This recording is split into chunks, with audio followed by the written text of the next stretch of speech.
Oh, yes, there is hope on the way. It's so good to be here. And you know what? There's only 60 days left until the election. 60 days until we can take back this state.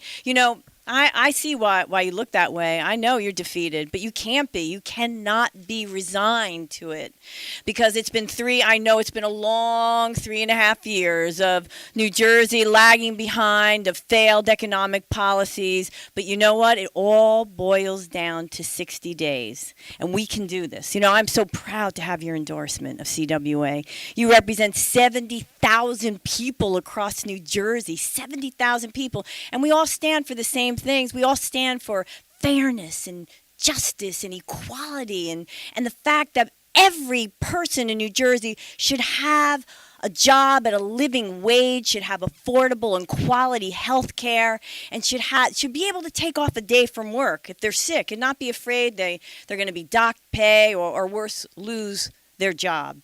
And you know what? You're in luck because that's exactly what my campaign stands for.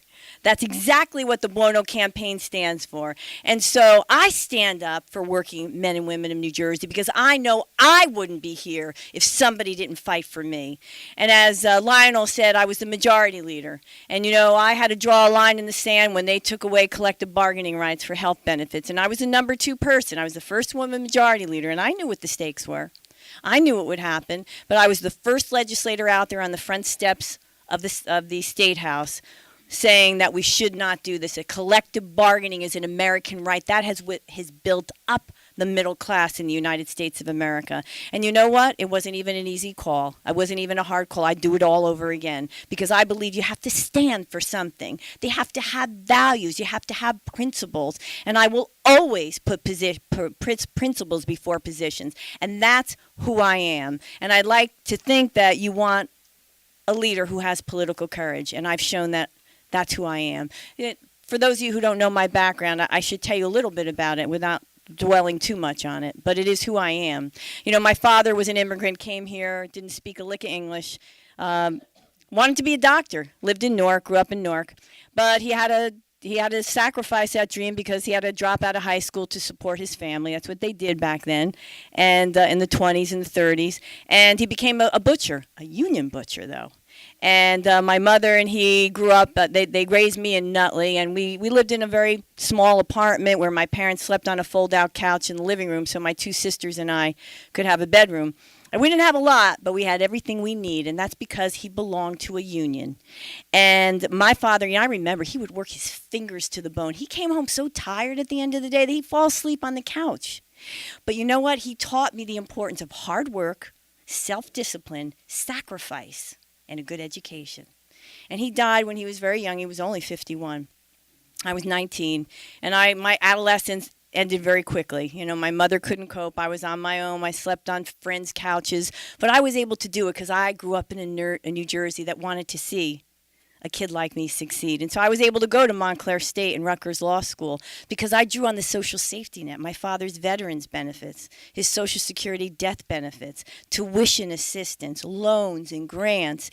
And when I graduated Montclair State, I'm old, it was 1975, there was another recession, and I had a political science degree. It did not get me a job. Couldn't get a job. I've tried. I went to an employment agency. I took it back then. It was typing tests. Any ladies in the room remember the time? And I took pride in not doing well on that test because I didn't want to do that. I didn't want to be behind a typewriter. But I wanted a job, and I didn't get it. And I was on food stamps for a while. And I didn't have a place to live because there was a fire in the basement of my apartment and couldn't find a job. And I made that call to welfare. And I will never forget it. It was a defining moment in my life. And I'll never forget at the end of the conversation, the woman said to me, "Are you sure you have no other source of income?" And I was only 22, but, to me it was a little shocking that she was so demeaning and dismissive. And I said, "Lady, I'm trying to forget about it." I made a joke of it. But I got lucky. I was scared. My But I got lucky. My family, my grandmother, and my aunt took me to live with them in Newark. And that's why I was able to go to Rutgers Law School. I had a National Defense Student Loan. Didn't even have to begin paying it off until I was out of law school for a year, and then at 3% interest. Another loan from the Howard Savings Bank, which is no longer in existence. Had to borrow the $500 from a girlfriend to deposit it to qualify for the loan.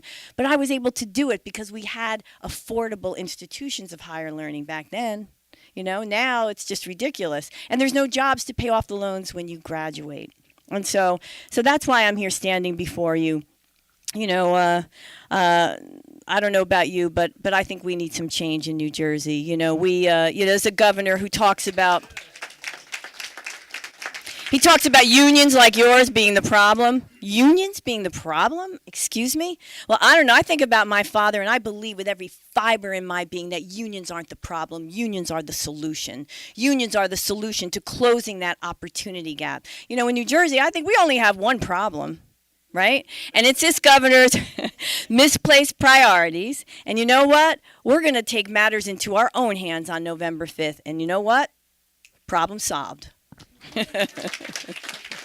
Problem solved. We have 400,000 people out of work in New Jersey. We have the highest property taxes in the nation. They've spiked under this governor, 20% on average, and in other places more. Why?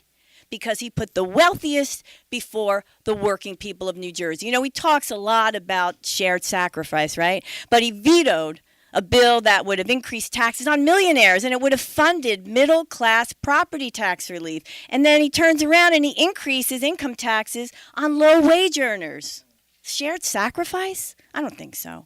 And then he talks about shared sacrifice, but he vetoes a minimum wage increase, tying it to a cost of living, and he gives out billions in tax credits to corporations.